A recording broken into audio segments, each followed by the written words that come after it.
What's up, folks? So, I kind of had clean my lens off a little bit. There we go. I kind of had a thought after a guy commented on my video of the RG 550 comparison to the Prestige. I don't know if you guys feel this way. I want to know.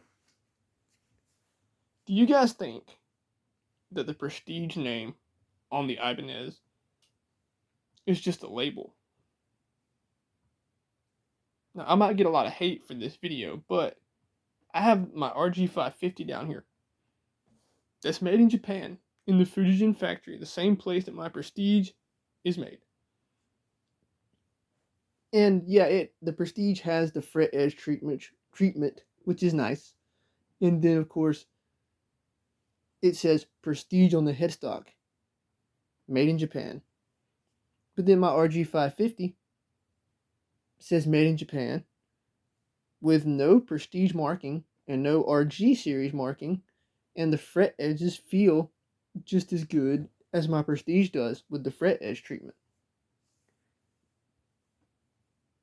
I mean, today, I restrung it. I put new strings on it because I killed the factory ones putting so many hours on that guitar. And man, I love this guitar.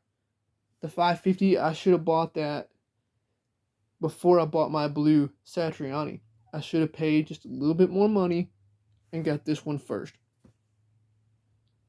Not to say that I hate my Satriani, my JS140 that my nephew now has.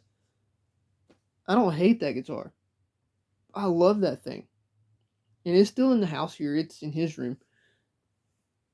But it had all these issues from the factory that I had to end up fixing by ordering another Ibanez Edge 02 tremolo and taking parts from that brand new trim and adding it to the 140. This guitar, the 550, I got it, and everything on it is perfect. Intonation's perfect.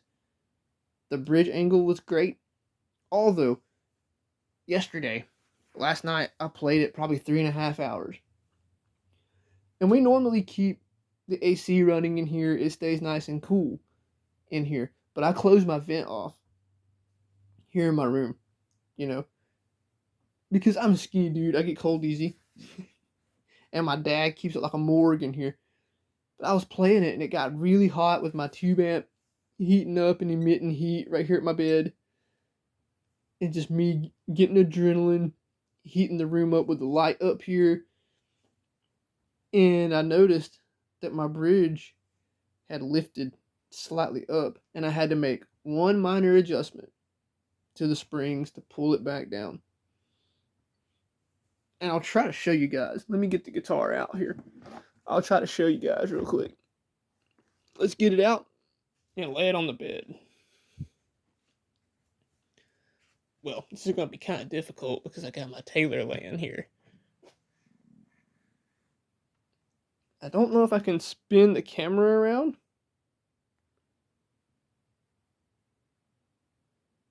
No?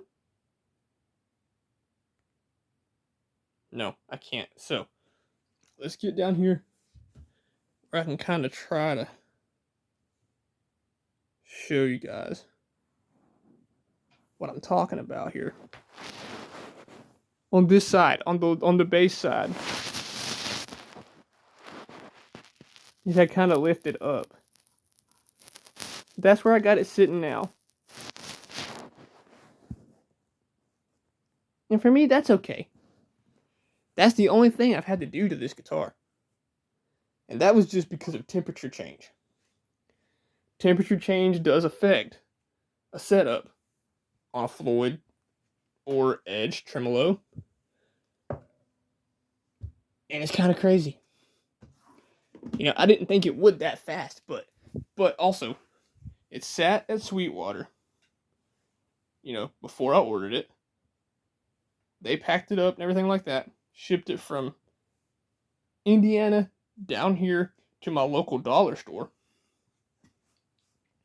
And it sat in there for most of the day while I was at work in a nice air conditioned building. And then I come home with it. It's rainy outside, so it's chilly, but kind of humid. And then I get it in the house, take it out of the box, and it's cold in here in my house. And then I guess me last night playing it, the heat got to it a little bit. But then the 140, the JS series, was great when I first got it out of the box. Until you play on them for a while, then you start to notice that the quality of the parts isn't good. Their attention to detail in fit and finish is not good because my intonation screws, several of them were stripped.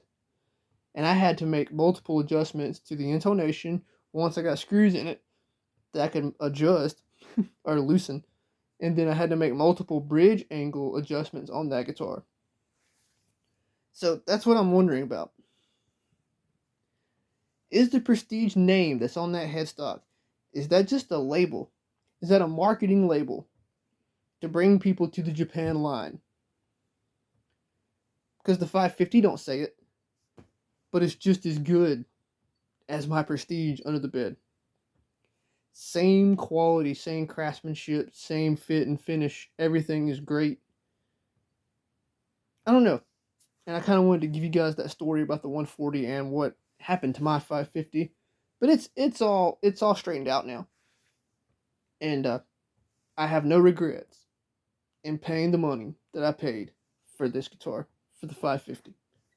I think it's every bit worth that $9.99 price tag. I really do.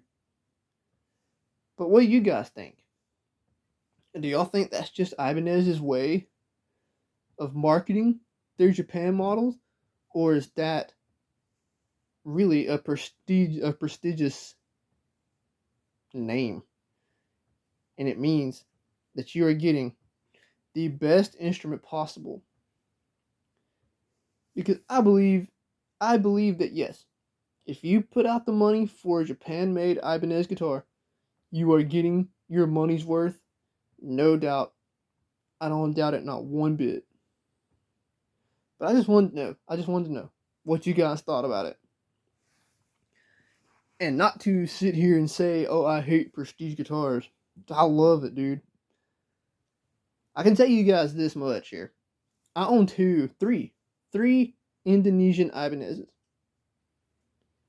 This 6003 that's over here, my JS140, which is still my guitar, but my nephew, I gave it to him to play on, but I paid money for it. So I owned that one, and then I own my JS240 that's made in Indonesia. And dude, I'm gonna tell you right now, I might sound like a snob here, but if I pick up an Ibanez guitar that I'm interested in purchasing and it does not say made in Japan, I'm not gonna put the money on it. Their fit and finish, their craftsmanship, their attention to the details. You know, the edge tremolo, those screws are rock solid. They will not strip on you. Everything will work as it should. Because, you know, as they say, they want you to pick up their instrument that you pay money for.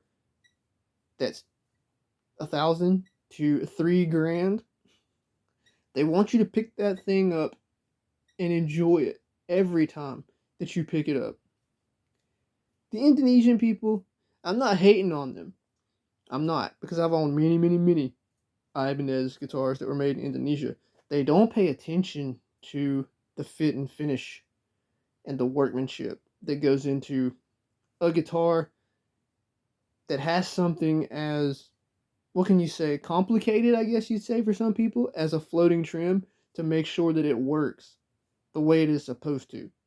The Japanese in Fujijin factory, those guys, the attention to detail that they take is bar none. I mean, maybe USA stuff could hold a candle to it, but I've owned some USA guitars, like Gibson Les Pauls, that were nowhere near the quality of this. of the 550 or my Prestige. So is it really just a name or a label that's on there? Or is that their way of telling you when you purchase this instrument, you are getting the best quality for your money that you can get? I believe it's true because my three Les Pauls I owned, I loved a Les Paul ever since I was a little kid. And I was like, I want one, I want one. So I got three of them over the course of, what, about 10 years apart? And I sit down with them, start to play on them. Just don't jive with it. And the standard I had that is really freaking heavy. Things like 10 pounds. You play it standing up for an hour and a half. You want to take that thing off, put it back in the case. The two studios that I owned were great guitars, but they didn't feel as solidly built. For some reason, I don't know. Maybe it's just me. My Prestige, this 550 I've got. When you pick those guitars up, you can tell it's a solidly built instrument that's built to last. So, give me your thoughts, guys. Is Prestige just a name? Or does it actually have a meaning? And it's not just their marketing tool. Thanks for watching. Take care.